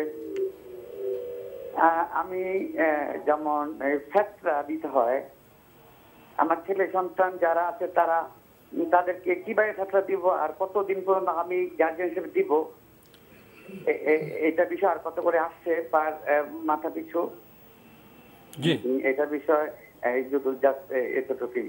জি জি, ধন্যবাদ আপনাকে। আপনি প্রথমে আমাদের ধন্যবাদ জানিয়েছেন। আসলে ধন্যবাদ আমাদের পবিত্র ধর্ম ইসলামের প্রাপ্য। ইসলাম ধর্মের যে বক্তব্য কোরআন এবং হাদিসের আলোকে আমরা শুনি, সেটা আমাদের দায়িত্ব পৌঁছে দেওয়া। এই বক্তব্য আপনার ভালো লেগেছে, এটা ইমানের লক্ষণ। এই বক্তব্যের আলোকে যদি আমরা জীবনকে পরিশীলিত করতে পারি, শুদ্ধ করতে পারি, তাহলে আমাদের এই অনুষ্ঠান যে শ্রবণ বা শোনা সেটা সার্থক হতে পারে। দ্বিতীয়ত আপনি খুবই গুরুত্বপূর্ণ বিষয়ে দৃষ্টি আকর্ষণ করেছেন। ফেতরা বিষয়টা কি, ফেতরা কারা দেবেন, এর পরিমাণ কত?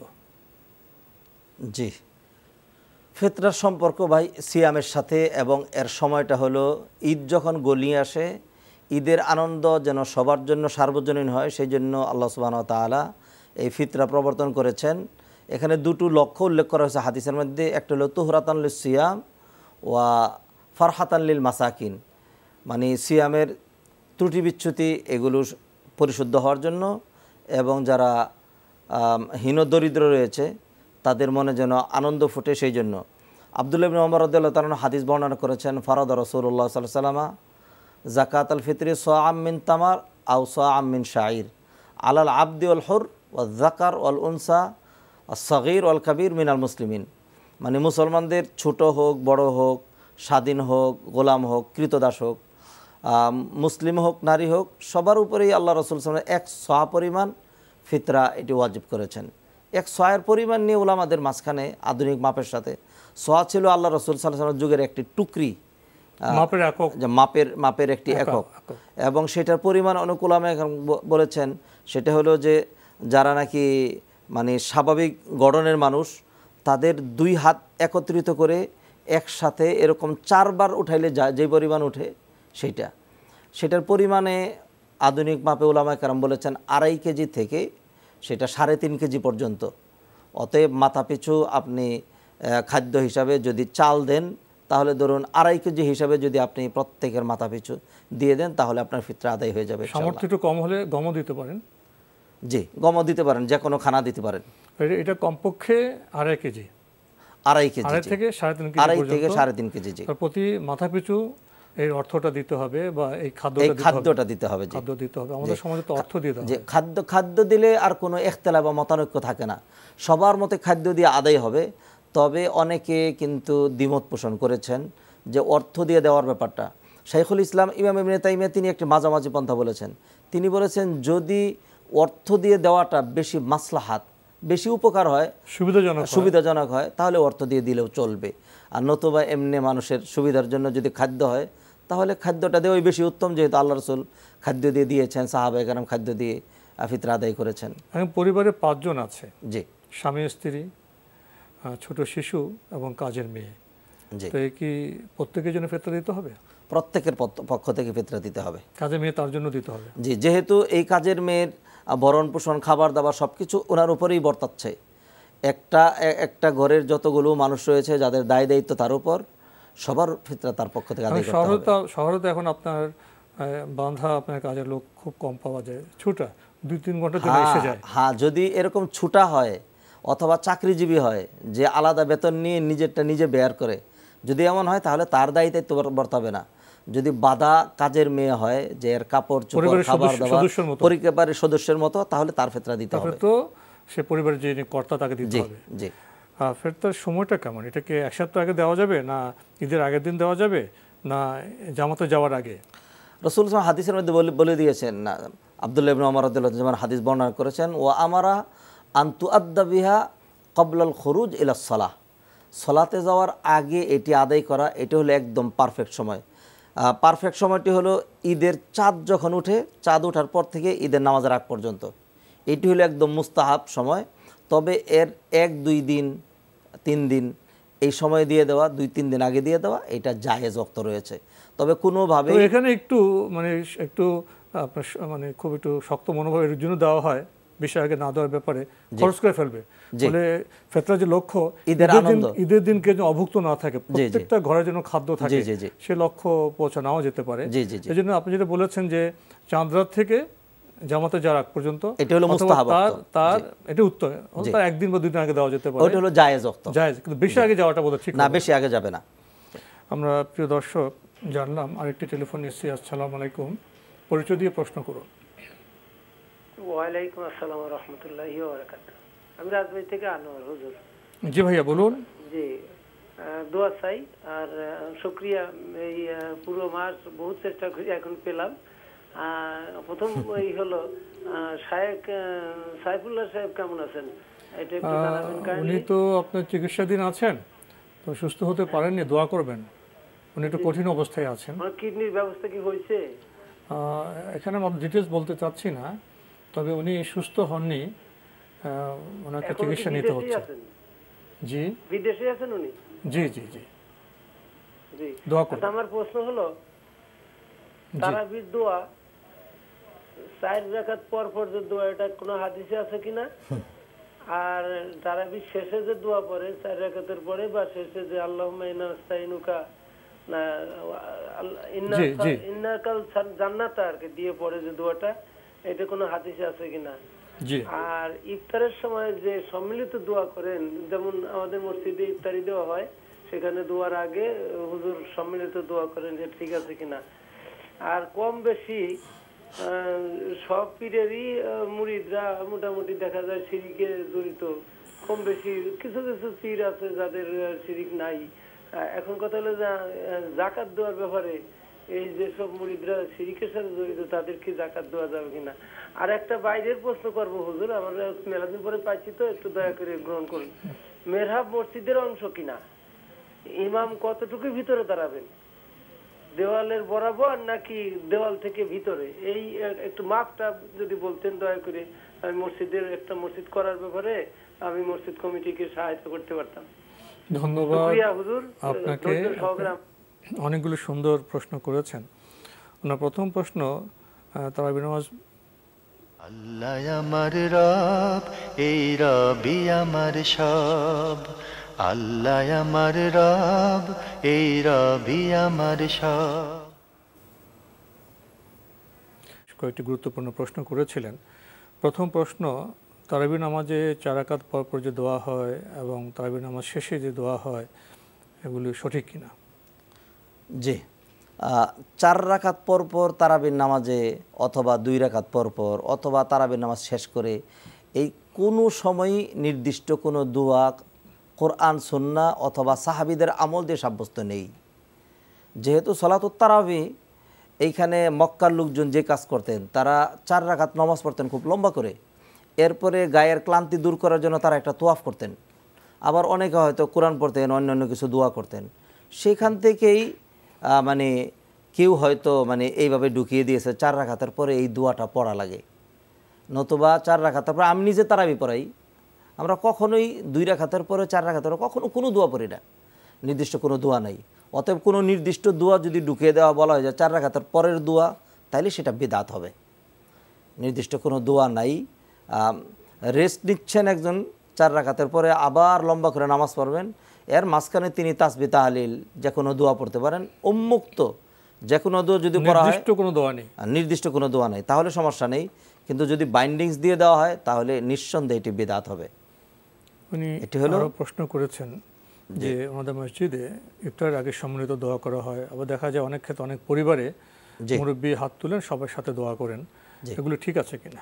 রাসূলুল্লাহ সাল্লাল্লাহু আলাইহি সাল্লাম হাদিসে ইরশাদ করেছেন, 3 ব্যক্তির দোয়া ফেরত দেওয়া হয় না। তার মধ্যে একটি হলো আস-সাইম হাত্তা ইফতির, আর আরেক বর্ণনা হলো আস-সাইম হিনা ইফতির, একজন রোজাদার যখন ইফতার করে। ইফতারের পূর্বে এটা দোয়ার একটি খুব গুরুত্বপূর্ণ সময়। সেই ক্ষেত্রে একাকী দোয়া করা, প্রত্যেকে তার মনের মানে যে আকুতি সেটা তুলে ধরা, নিঃসন্দেহে এটা বেশি উত্তম। তবে কেউ যদি সম্মিলিত মোনাজাত করেন, যারা সম্মিলিত মোনাজাতের পক্ষে কথা বলছেন, তারা এটি আসলে একটা কেয়াস থেকে, এটা সপক্ষে তো সরাসরি হাদিসের দলিল নেই, যেহেতু আল্লাহ রসুল সাল্লাল্লাহু আলাইহি সাল্লাম কুনুত করেছেন সবাইকে নিয়ে সলাতের ভিতরে, গবেষণা থেকে এটা একটি দোয়া। সুতরাং এটার উপর কেয়াস করে যেহেতু আমাদের দেশের লোকজন এই আরবিগুলো বুঝে না, এই জন্য নামাজের বাহিরে আমরা আমাদের মাতৃভাষায় বলে দোয়া করলাম, সেখান থেকে কেয়াস করে এটা। তবে কোনোভাবেই নামাজের পরে যে সম্মিলিত মোনাজাত করা হয় সেটাকে বৈধ বলার সুযোগ নেই। এছাড়া অন্য সময় কোনো উপলক্ষে ইফতারের আগে কেউ যদি এরকম দোয়া করে তাহলে আমরা আশা করি এটি বেদাত হবে না ইনশাআল্লাহ। উনি আরেকটি প্রশ্ন করেছেন যে আমাদের দেশে দেখা যায় যারা পীরের মুরিদ তারা অধিকাংশই শিরক করে থাকেন, তো এখন যারা শিরক করেন তাদেরকে কি যাকাতের অর্থ দেওয়া যাবে? পীরের মুরিদদের যেই শিরিকের বিষয়গুলো, এগুলো একদম সর্বসম্মত বিষয় অনেক সময় নয়, কোনো কোনো বিষয়ে তাদের কাছে ব্যাখ্যা রয়েছে, যদিও ভুল ব্যাখ্যা। যতক্ষণ পর্যন্ত একজন মানুষকে আমরা মানে নিশ্চিতভাবে কাফের না বলছি ততক্ষণ পর্যন্ত তাকে যাকাত দেওয়া যাবে। অতএব আপনি যদি এটা মনে করেন যে সে তার এই ভুলভ্রান্তির পরেও সে মুসলিমই রয়েছে, তাহলে তাকে যাকাত দিতে হবে অথবা যাকাত দেওয়া যাবে। অনেকে দেখা যায় লেখাপড়া জানেন না, ধর্মের এই বিষয়গুলো সম্পর্কে অবগত নন, না জেনে হয়তো কোনো ভুল ত্রুটি করে ফেলেন, জি এসব লোককে তো যাকাত দেওয়া যেতে পারে। যাকাত দেওয়া যাবে, জি। আরেকটি প্রশ্ন করেছেন, মেহরাব কি মসজিদের অংশ? মেহরাব হারবুন থেকে এসেছে। আল্লাহ রসুল সাল্লাল্লাহু আলাইহি সাল্লামের জামানায় মানে যুদ্ধের যে অস্ত্রগুলো এইগুলো এর সামনে একটু বাড়িয়ে দিয়ে সেখানে রাখা হতো। এই জন্য বিশেষ করে হানাফি মাযহাবের ইয়াতে মানে বিবেচনা করা হয় মেহরাবটা মসজিদের বাহিরের অংশ। অতএব ইমাম সাহেব যদি দাঁড়ান তাহলে অল্প একটু হলেও মসজিদের ভিতরে দাঁড়িয়ে তারপরে তিনি সলাতটা আদায় করবেন, যেহেতু মূল মেহরাবটা এটা মসজিদের অংশ নয়। তবে এটি মসজিদের একটা শেয়ার, মসজিদ করতে হলে মেহরাব সহই এখন এটা ইসলাম ধর্মের শেয়ার বা প্রতীক হয়ে গিয়েছে, মসজিদের জন্য সেটা লাগবে। শুধুমাত্র দাঁড়ানোর ক্ষেত্রে ইমাম সাহেব একটু সতর্কতা অবলম্বন করে মেহরাবের ভিতরে না দাঁড়িয়ে একটু মসজিদে দাঁড়িয়ে মেহরাবের ভিতরে রুকু সিজদা করবেন। তো এখন তো আপনার যে মেহরাব তো মসজিদে যে আর্কিটেকচারাল যে ডিজাইনটা আছে সেটা তো মসজিদের অংশই, মসজিদের অংশই, মসজিদের সাথেই। বাকি মূল মসজিদ মানে মানে এটাকে স্ট্রাকচারাল দিক থেকে তো মসজিদের অংশ এটি। এখন যেটা আমাদের ক্ষেত্রে এমএসা মূল মসজিদে পা রাখবেন, দেখেন ওনার সেজদা চলে যাবে মেহরাবে। জি, তাহলে তো এখন মসজিদ করতে গেলে আমাদের মেহরাব তৈরি করি, একটা হলো নামাজের বিধান, একটা হলো আর্কিটেকচার যে ডিজাইন, সেখানে মেহরাব তো এখন মসজিদের অংশই। স্ট্রাকচারাল দিক থেকে এটা শেয়ার হয়ে গিয়েছে, এটাকে বাদ দিয়ে মসজিদ করা যাবে না। আমরা আরেকটি টেলিফোন নিচ্ছি। আসসালামু আলাইকুম। দর্শক পরিচয় দিয়ে প্রশ্ন করুন। হ্যাঁ, হ্যালো, আসসালামু আলাইকুম। ওয়ালাইকুম আসসালাম। জি, আমি আজিমপুর ভাট মসজিদ থেকে বলছি। টেলিভিশনের ভলিউমটি কমিয়ে প্রশ্ন করুন। জি, আমার প্রশ্ন হলো যে নামাজের সময় যদি হ্যাঁচি আসে তাহলে কি আলহামদুলিল্লাহ বলবো নাকি নামাজের সূরাগুলি পড়বো? আর দ্বিতীয় প্রশ্ন হলো আমি ইত্তেকাফে বসবো 3 দিনের জন্য, এখন 3 দিনের কি ইত্তেকাফ হবে? জি, হ্যাঁ, আর কোনো প্রশ্ন নাই। ধন্যবাদ আপনাকে। আসসালামু আলাইকুম ওয়া রাহমাতুল্লাহ। ওয়ালাইকুম আসসালাম। নামাজ পড়ার সময় যদি হাঁচি আসে তখন কি করবেন? কোনো ব্যক্তি যদি নামাজের ভিতরে থাকেন তাহলে তিনি তো নামাজের প্রতিটি মুহূর্তেই তিনি ইবাদত এবং তার তাসবিহ তাহলিল নিয়েই আছেন। হাঁচি আসলে আমরা যে আলহামদুলিল্লাহ বলি এটা হলো আল্লাহর প্রশংসা। একজন যখন সলাতের ভিতরে আছেন তখন তিনি আলহামদুলিল্লাহ রাব্বিল আলামিন আর রহমানির রহিম আল্লাহর প্রশংসাই করে যাচ্ছেন। যখন রুকুতে গেলেন সুবহান রাব্বিল আযীম আল্লাহর প্রশংসাই করে যাচ্ছেন। অতএব নামাজের ভিতরে কেউ যদি হাঁচি আসে তাহলে কিছুই বলা লাগবে না। যেমন নামাজের ভিতরে একজন আছেন, বাহির থেকে আজান আসছে, আজানেরও জবাব দেওয়া লাগবে না, আপনি নামাজের কাজ নিয়ে ব্যস্ত থাকবেন, আপনাকে হাসির জবাব দিতে হবে না। দ্বিতীয় প্রশ্ন, উনি 3 দিনের জন্য ইতিকাফ করতে চাচ্ছেন, এটা কি হবে? বোন আল্লাহ সুবহানাহু ওয়া তাআলা কোরআনে বলেছেন ওয়ালা তুবাশিরুহুন্না ওয়া আনতুম আকিফুনা ফিল মাসাজিদ, যে যখন তোমরা মসজিদে এতেকাফ অবস্থায় থাকো। আর এতেকাফ মানি হলো যে আল্লাহর ঘর মসজিদে থেকে যাওয়া, যে মসজিদে জামাত হয়, যে মসজিদে জুমা হয়, যে মসজিদে ইমাম রয়েছে, মুয়াজ্জিন রয়েছে, সেখানে থেকে যাওয়া এবাদতের নিয়তে এবং দুনিয়ার অন্যান্য কাজকর্ম থেকে বিরত থাকা, বাহিরে না যাওয়া, এটা হলো এতেকাফ। তো অতএব আপনি যদি পারফেক্ট সুন্নত এতেকাফ করতে চান তাহলে যে সকল মসজিদে মহিলাদের আলাদা ব্যবস্থাপনা রয়েছে, নিরাপত্তা রয়েছে, সেখানে যদি 10 দিনের এতেকাফ করেন তাহলে পারফেক্ট সুন্নত এতেকাফ হবে। আর যদি 10 দিনের কম আপনি এতেকাফ করতে চান, 1 দিন 2 দিন 3 দিন, সেটি মুস্তাহাব এতেকাফ, সেটিও ভালো, সেটিও আপনি করতে পারেন। তবে নিজের ঘরে এতেকাফ এটি কিন্তু শরীয়ত সম্মত নয়, এমনকি এর সপক্ষে কোরআন এবং সুন্নাহর কোনো দলিল নেই। আমাদের আজকের প্রাসঙ্গিক আলোচনার বিষয় সিয়াম এবং সবর। জি, এই বিষয়ে কিছু বলবেন? আলহামদুলিল্লাহ, সিয়াম এবং সবরের মধ্যে দারুণ ওতপ্রোত সম্পর্ক। এক তো সিয়াম শুরু হয়েছে সদ দিয়ে, আবার সবরও শুরু হয়েছে সদ দিয়ে।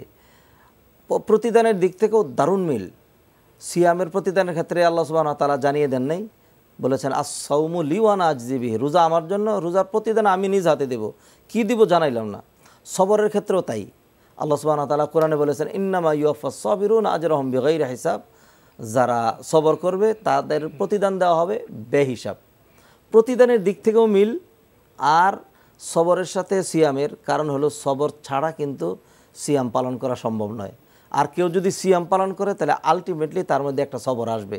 কারণ হলো সেই সুবে সাদিক থেকে সূর্যাস্ত পর্যন্ত না খেয়ে থাকা, এটা সবর ছাড়া সম্ভব নয়। আর যিনি সবর করবেন তার ব্যক্তিগত জীবনে, পারিবারিক জীবনে, সামাজিক জীবনে এবং আল্লাহর দরবারে তার মর্যাদা তো অনেক উন্নত হয়ে যাবে। অবশ্যই। আমরা টেলিফোন নিচ্ছি। আসসালামু আলাইকুম দর্শক, পরিচয় দিয়ে প্রশ্ন করুন। জি, আসসালামু আলাইকুম। ওয়ালাইকুম আসসালাম। জি, আমি আরিফ বলছি উত্তরা থেকে। জি ভাইয়া বলুন। জি, আমার 3টা কোশ্চেন রয়েছে। প্রথম হলো যে আমরা দাড়ি রাখা সুন্নত না ওয়াজিব? অনেক রিওয়ায়াতে আমরা ওয়াজিব শুনছি, অনেক রিওয়ায়াতে আমরা সুন্নত শুনছি। তো আমাদের যাদের দাড়ি নাই, আমাদের কি ইমানের মাপকাঠি কি দাড়িতে আছে কিনা সেইটা জানতে চাচ্ছি। দ্বিতীয় কোশ্চেন হলো আমরা যে মসজিদে জামাতে নামাজ পড়বো, ইমামের প্রতি একটা করব, এখন কোন ইমামকে বিশ্বাস করব?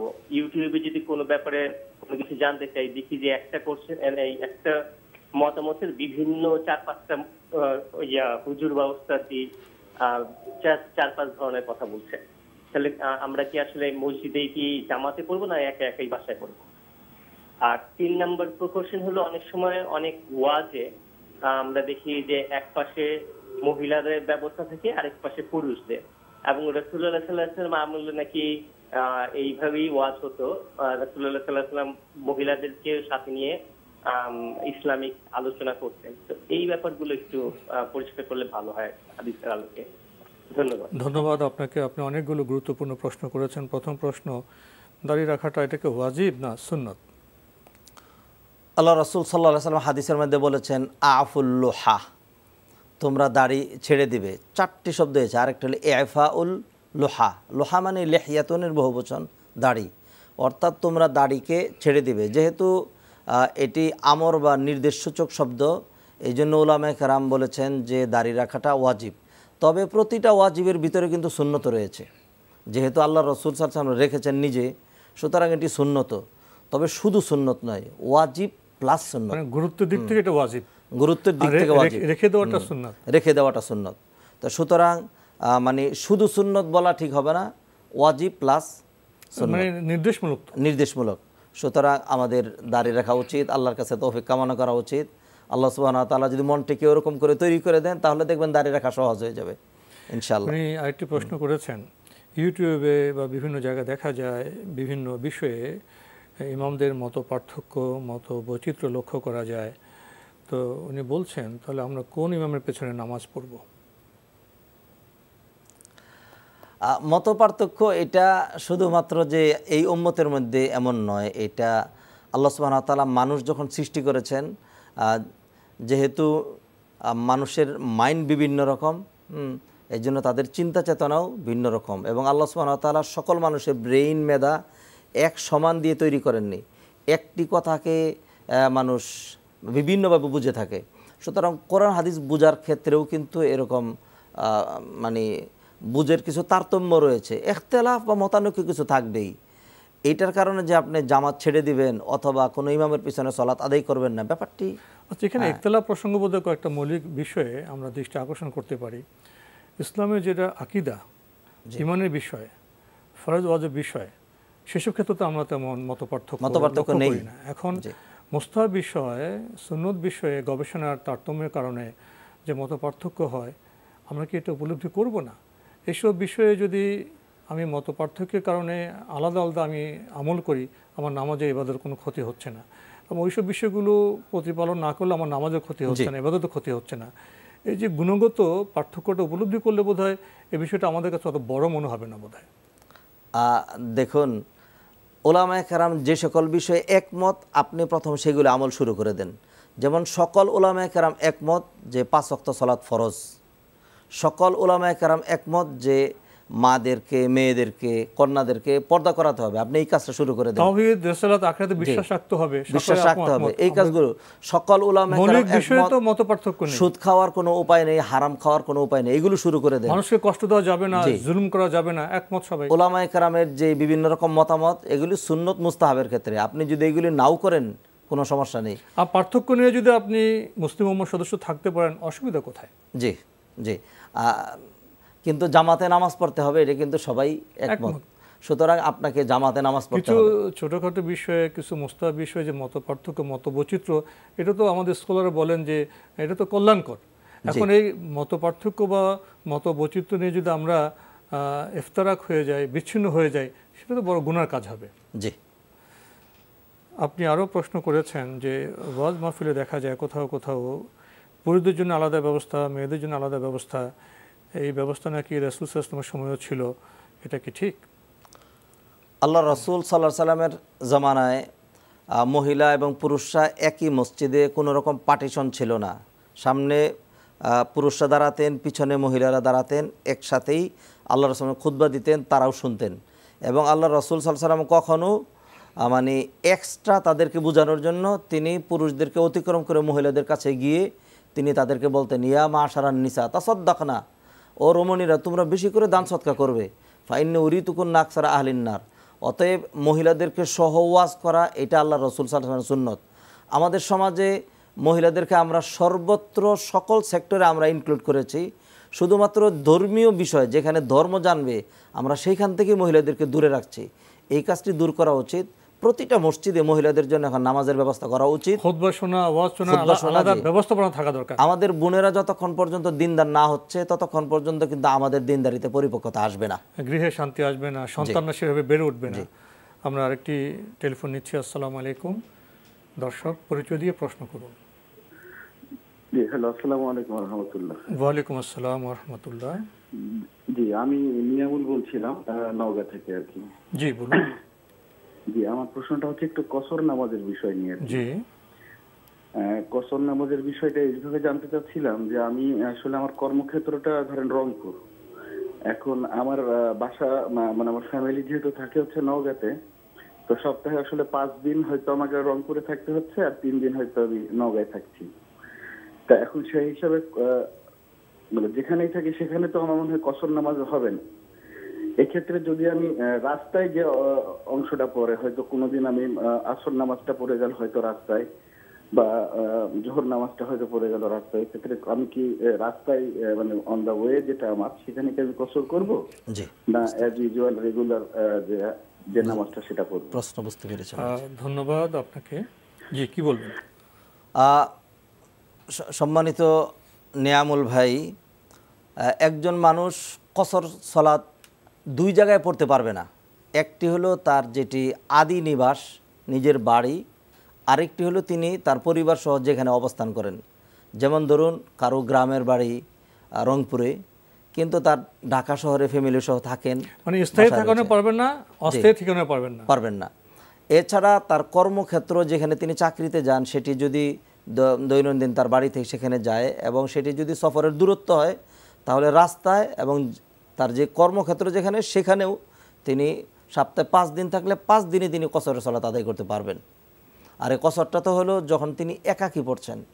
আর একজন পুরুষের উচিত হবে যেখানেই থাকুক তিনি জামাতের সাথে সালাত আদায় করার চেষ্টা করবেন। সেই ক্ষেত্রে যদি মুকিম ইমামের পিছনে সালাত আদায় করেন তখন কিন্তু আর কসর নেই, ইমাম সাহেব 4 রাকাত পড়াবেন, মুসাফিরও তখন 4 রাকাত পড়তে হবে। আর প্রতিমধ্যে উনি কসর করতে পারবেন, প্রতিমধ্যে কসর করতে দূরত্ব পারবেন। থাকলে। জি, আমরা জানলাম। প্রিয় দর্শক, আরেকটি টেলিফোন নিচ্ছি। আসসালামু আলাইকুম, পরিচয় দিয়ে প্রশ্ন করুন। জি জি হ্যালো, আমি বলছিলাম যে আমার আরেকটি প্রশ্ন আছে আর কি। জি হ্যাঁ হ্যালো, জি আমি ওই অনেক সময় দেখা যাচ্ছে যে জামাতের নামাজ পড়তে যাওয়ার সময় হয়তো জামাত হয়তো 1 রাকাত পেলাম বা 2 রাকাত পেলাম, কিন্তু যখন আমি যে উপস্থিত হচ্ছি, যেহেতু ইমাম সাহেব জোরেই কেরাত করছেন, আসলে ওইটা যে 1 রাকাতের কেরাত বা 2 রাকাতের কেরাত, 1 রাকাত না 2 রাকাতের কেরাত, এটা হয়তো বুঝতে পারলাম না। তা আমি যখন নিয়ত করে যখন বাঁধবো, তাকবীর তাহরিমা করে যখন আমি বাঁধবো, তখন কি আমি কি সানা পড়বো? আমি তো বুঝতে পারলাম না যেটা 1 রাকাতের কেরাত না 2 রাকাতের কেরাত। জি ধন্যবাদ আপনাকে। পেয়েছেন তো প্রশ্ন? জি, আপনি যখন সলাতের মাঝে গিয়ে ইমাম সাহেবের সাথে শামিল হবেন এবং আপনি শুনতে পাচ্ছেন যে ইমাম সাহেব কেরাত করছেন, তখন শুধুমাত্র আপনি নিয়ত করি তার পেছনে দাঁড়িয়ে যাবেন। আপনার জন্য কেরাত শোনাটা তখন ওয়াজিব, আপনি তখন সানা পড়বেন না, অন্য কোনো আমল আপনি করবেন না। যেহেতু কোরআনে কারিমে আল্লাহ সুবহানাহু ওয়া তাআলা বলেছেন, ইযা কুরিআল কোরআন ফাসতামিউ লাহু ওয়া আনসিতু লাআল্লাকুম তুরহামুন। অতএব আপনি ইমাম সাহেবের পিছনে দাঁড়িয়ে যাবেন, ইমাম সাহেবের কেরাতটা আপনি শুনবেন। প্রথম রাকাত না দ্বিতীয় রাকাত সেটি আপনার বোঝার প্রয়োজন নেই, আর সানা পড়ার তো প্রয়োজন নেই, সানা পড়ার কোনো প্রয়োজন নেই। আমরা জানলাম। প্রিয় দর্শক, আরেকটি টেলিফোন নিচ্ছি। আসসালামু আলাইকুম, পরিচয় দিয়ে প্রশ্ন করুন। হ্যালো, যে আমরা আপনাকে শুনতে পাচ্ছি, পরিচয় দিয়ে প্রশ্ন করুন। আমার নাম হাসান ইকরামুল্লাহ, আমি মালিবাগ থাকি। জি ভাইয়া বলুন। প্রশ্নটা হলো যে আমরা যে নামাজে বসে সালাম ফিরাই, এই সালামটা মানে আসসালামু আলাইকুম ওয়া রাহমাতুল্লাহ, এটা কাকে দেই? জি, এটা আমার একটু প্রশ্ন ছিল। ধন্যবাদ আপনাকে। পেয়েছেন তো? জি, আল্লাহ সুবহানাহু ওয়া তাআলা আমাদের সাথে ফেরেশতা রেখেছেন। আমরা ওই ফেরেশতাদেরকে সম্বোধন করে আমরা আসসালামু আলাইকুম ওয়া রাহমাতুল্লাহ ডান দিকে এবং বাম দিকে বলে থাকি। আমরা অন্য কোনো লোকজনকে সালাম দিচ্ছি না, এটি হলো ফেরেশতাদেরকে লক্ষ্য করে।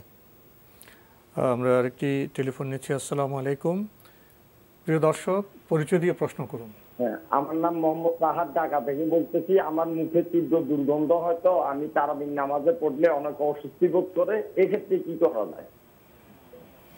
ধন্যবাদ আপনাকে। পেয়েছেন তো প্রশ্ন? জি, আল্লাহ সুবহানাহু ওয়া তাআলা আপনাকে সুস্থতা দান করুন। আপনি চিকিৎসা করবেন, এরপরেও আপনি জামাত ত্যাগ করবেন না। আপনি জামাতে যাবেন, সেই ক্ষেত্রে আপনি হয়তো নিঃশ্বাস একটু কম ছাড়লেন অথবা মুখ আপনি কম খুললেন, এবং যদি লোকজনের জানা থাকে যে এটি আপনার একটা রোগ, সেই ক্ষেত্রে অনেকেই সেটি সহ্য করবে। কিন্তু এই অজুহাতে আপনি মসজিদ ত্যাগ করা অথবা জামাতে না যাওয়া সেটি আপনি পারবেন না। জামাতে আপনাকে সালাত আদায় করতে হবে। আল্লাহ আপনাকে সুস্থ করে দেন, এবং সাথে চিকিৎসা নিতে হবে। সাথে চিকিৎসা নিতে হবে। আমরা আরেকটি টেলিফোন নিচ্ছি। আসসালামু আলাইকুম, প্রিয় দর্শক, পরিচয় দিয়ে প্রশ্ন করুন। আসসালামু আলাইকুম। ওয়ালাইকুম আসসালাম। আমি মাহবুব আলম বলতেছিলাম সাভার থেকে। জি ভাইয়া বলুন। আচ্ছা, আমরা অফিসে তো জোহরের নামাজটা জামাতে পড়ি, এখন এখানে কি আযান দেওয়াটা জরুরি? আর একটা প্রশ্ন হচ্ছে, অনেক সময় অফিসের বিভিন্ন জিনিস কেনাকাটা করি, হ্যাঁ, সেই ক্ষেত্রে যদি আমি 10টা দোকান ঘুরে কিছু টাকা সেভ করতে পারি, ওই টাকাটা কি আমার জন্য হালাল হবে নাকি ওটা আমার জন্য বৈধ হবে না? ধন্যবাদ আপনাকে। অফিসে তো ওনারা নামাজ পড়ে থাকেন, সেখানে কি আজান দিতে হবে? জামাতের পূর্বে যে কোনো জায়গায় জামাত হয়, জামাতের পূর্বে আজান দেওয়াটা উত্তম। তবে যেখানে মসজিদ, পার্মানেন্ট মসজিদ, সেখানে তো আজান দেওয়া জরুরি, আজানের মাধ্যমেই জামাত হবে। কোনো কারণে যদি কখনো আজান ছুটে যায় সেটি আলাদা বিষয়। তবে যেখানে শুধুমাত্র আপনার অফিসের মতো জায়গা, নামাজের ঘর, সেখানে যদি আজান না দিয়েও নামাজ পড়ে তবু কোনো সমস্যা নেই। তবে নিয়মিত আপনারা আজান ত্যাগ করে জামাত করবেন না, মাঝে মধ্যে আজান দিবেন। আর কোনো দিন কোনো কারণে যদি আজান ছুটে যায় তবু কোনো সমস্যা নেই, নিয়মিত আজান দিতেও পারবেন। নিয়মিত আজান দিতেও পারবেন। উনি আরেকটি বাস্তব প্রশ্ন করেছেন যে অফিসে তো অনেক জিনিসপত্র কেনাকাটা করতে হয়, তো হয়তো একটি দাম নির্ধারণ করা হয়, উনি 10 জায়গায় ঘুরে হয়তো উনি কিছু টাকা সেভ করলেন, সেই টাকাটা কি উনি নিতে পারবেন? এটা কি হালাল হবে? যিনি আপনাকে দায়িত্ব দিয়েছেন অথবা যিনি নিয়ন্ত্রণ করছেন, আপনি যদি তাকে অবগত করে যদি তাকে আপনি জানিয়ে যে এটার ন্যূনতম দাম এরকম ছিল, বেশি দাম এটি ছিল, আমি ন্যূনতম দামে কিনে নিয়ে এসেছি, বাকি টাকাটা আমি নিয়ে নিচ্ছি, যদি আপনি এইভাবে জানিয়ে নিতে পারেন তাহলে বৈধ হবে। নতুবা এটা মানে এক ধরনের প্রতারণাই থেকে গেল, যে আপনি কম দামে কিনেছেন আর আপনি ভাউচার করেছেন বেশি দামে। নবীজি সাল্লাল্লাহু আলাইহি ওয়াসাল্লাম হাদিসে বলেছেন, মান গাশশানা ফালাইসা মিন্না, যে আমার উম্মতের কারোর সাথে খেয়ানত করে সে আমার দলভুক্ত নয়, অতএব এই কাজটা করা ঠিক হবে না, হারাম হবে। আমরা আরেকটি টেলিফোন নিচ্ছি। আসসালামু আলাইকুম। প্রিয় দর্শক, পরিচয় দিয়ে প্রশ্ন করুন। আসসালামু আলাইকুম। ওয়ালাইকুম আসসালাম। আমি দুবাই থেকে বলছি। জি ভাইয়া বলুন। আমার প্রশ্ন হলো, আমাদের গ্রামের বাড়ি আপনার চাঁদপুরে, তো এখানে আমাদের যে ইমাম সাহেব আছে মসজিদের গ্রামের, ওখানে উনি অনেক লোকে ওনার কাছে যায়, তাবিজ লেখে, তো ওনার আপনার পয়সাও দাবি করে। উনি 40 বছর ধরে মসজিদের ইমামতি করেন, তো ওইখানে ওনার পিছনে কি নামাজ পড়া কি জায়েজ আছে নাকি? জি ধন্যবাদ আপনাকে। পেয়েছেন তো প্রশ্ন? জি, যিনি তাবিজ লেখেন, তাবিজ বিক্রি করেন, তাবিজের ভিতরে অধিকাংশ তৎপরতাই এটি শিরকযুক্ত। নবীজি সাল্লাল্লাহু আলাইহি ওয়াসাল্লাম বলেছেন, মান আল্লাকা তামিমাতান ফাকাদ আশরাকা বিল্লাহ, নাম্বারিং করা, তারপরে আরও তাবিজের মূলনীতি নকশা করা, এগুলি হারাম, অনেকগুলি শিরিকের পর্যায়ে। সুতরাং যদি এরকম ইমাম হয় তাহলে আপনারা যারা জানেন আপনাদের উচিত হবে এখানে সলাৎ আদায় না করে এর চেয়ে ভালো ইমাম যেখানে রয়েছে সেখানে গিয়ে সলাৎ আদায় করা। কারণ মানে যিনি এত বেশি প্রসিদ্ধ বিদআতি এবং শিরিকের সাথে জড়িত, তার পিছনে ইক্তেদা না করা উচিত। মসজিদ কমিটির মাধ্যমে তাকে সংশোধনের চেষ্টা করা যেতে পারে। জি, সংশোধনের চেষ্টা করা উচিত। তো সময়ের কারণে আজকে আমরা আর প্রশ্ন নিতে পারছি না, এখানে শেষ করতে হচ্ছে। আপনাকে অনেক ধন্যবাদ। আপনাকেও ধন্যবাদ। প্রিয় দর্শক, আমরা এতক্ষণ দেখছিলাম এনটিভি আয়োজিত এবং লাভ হলো নিবেদিত লাইভ অনুষ্ঠান আপনার জিজ্ঞাসা। আমাদের অনুষ্ঠান আপনারা এনটিভি অনলাইনেও দেখতে পারবেন, ভিজিট করুন www.ntvbd.com। এছাড়া ইউটিউবে এবং আমাদের ভেরিফাইড ফেসবুক পেজে অনুষ্ঠান দেখতে পারবেন। প্রিয় দর্শক, শেষে তাবিজের প্রশ্ন এসেই গেল। পবিত্র কোরআনকে আমরা অধ্যয়ন করব না, চর্চা করব না, সে বাণী গ্রহণ করব না, এর বাইরে যে আমরা ভুল পথে যাই সেটা তো সিরাতুল মুস্তাকিম নয়, সেটা তো সহজ এবং সুন্দর পথ নয়। এখানে এসে আমাদের থামতে হবে, ভাবতে হবে এবং সঠিক পথে আমাদের যেতে হবে, তাহলে দুনিয়া এবং আখিরাতে আমরা সফল হতে পারব। দেখা হবে ইনশাল্লাহ আগামীকাল একই সময়ে। প্রিয় দর্শক, মহান আল্লাহ আমাদের সবাইকে নিরাপদে রাখুন, রাখুন শান্তিতে। আসসালামু আলাইকুম। আল্লাহ আমার রব, এই রবি আমার সব, দামে দামে তন মনে তারি অনুভব। তোমার দুনিয়াতে আমি যেদিকে তাকাই অথই